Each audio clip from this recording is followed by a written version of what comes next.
Gaylord Hawley Jensen was born April 13, 1924 to Nina and Ed Jensen. He had one younger brother named Don. Gaylord was a happy child who grew into a joyful minister and generous husband, farmer, and father. He had 3 children. The oldest, a son named Lon, who loves the outdoors and grew up to be an Army pilot, flew in Vietnam, and continues to fly crop dusting. Cindy, the middle child, is a gifted musician, has 2 master's degrees, and teaches music full-time. And the youngest daughter?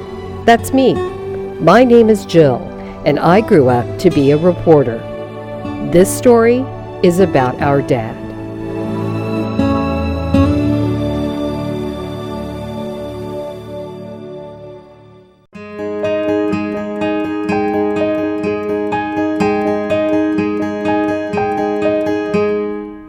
Dad lived in and around Barnard most of his life. It's where he met Kay Strader, my mom. She was a student at South Nottoway, and he was a sports referee.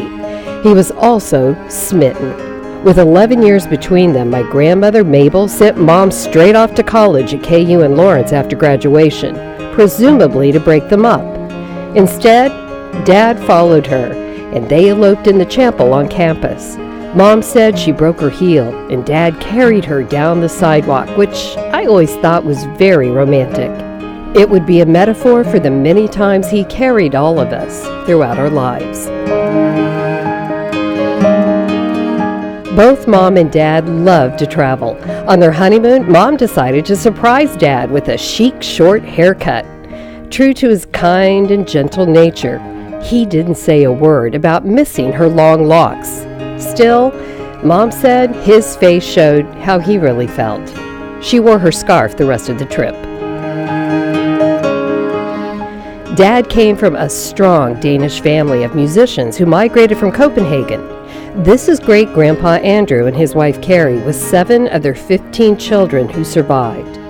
Andrew was a violinist in the King's Orchestra, but in America, the Jensens turned to farming to earn a living. True to his heritage, Dad was very musical, and he loved farming. He took great pride in doing a job well done. In 1969, he earned top national honors for his bumper corn crop.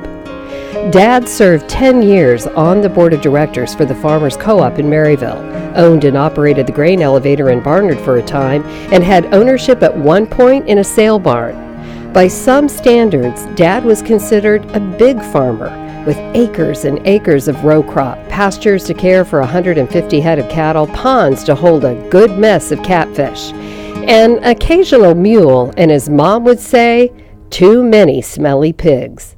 A modest, humble, and quiet man, Dad never bragged about what he had, but I do recall how he basked just a little in being the talk of the town when he bought this massive tractor. He was so proud. He drove it in the homecoming parade and stopped in the street to show everyone the hydraulics. It was kind of cool.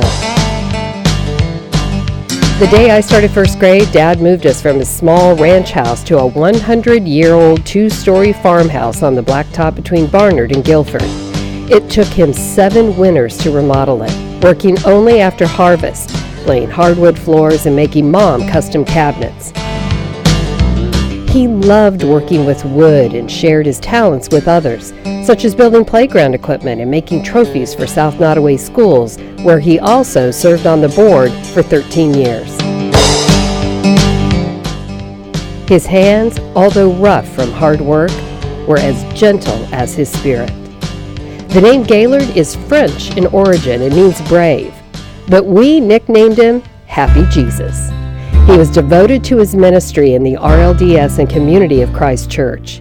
He led by example, practicing what he called servant leadership, serving Christ by serving others. He never took a penny for his church work, but often donated money as well as his time. Dad was called to the priesthood in 1954. In 1968, he was ordained a high priest and an evangelist in 1990. He served 8 years on the Far West Stakes High Council and pastored the Guilford branch from 1966 to 1986. Dad retired from farming after 46 years. He retired from the church a few years later to care full-time for Mom. Both enjoyed wintering in Arizona with other church family and friends, playing cards and doing crafts. His last few years were spent enjoying his many grandchildren who loved his joyful and playful spirit. I'm going to play it just a little bit. It's difficult to sum up the life of a man who is so extraordinary in his compassion and caring for others. Whether foul weather or fair, during times of conflict and personal strife, I never heard our dad raise his voice or say an unkind word, ever. And that's the truth. He opened his home and his heart to everyone. Dad left this earth the way he lived, peacefully and surrounded by family. His passing leaves a huge void, and he will be forever missed and never forgotten.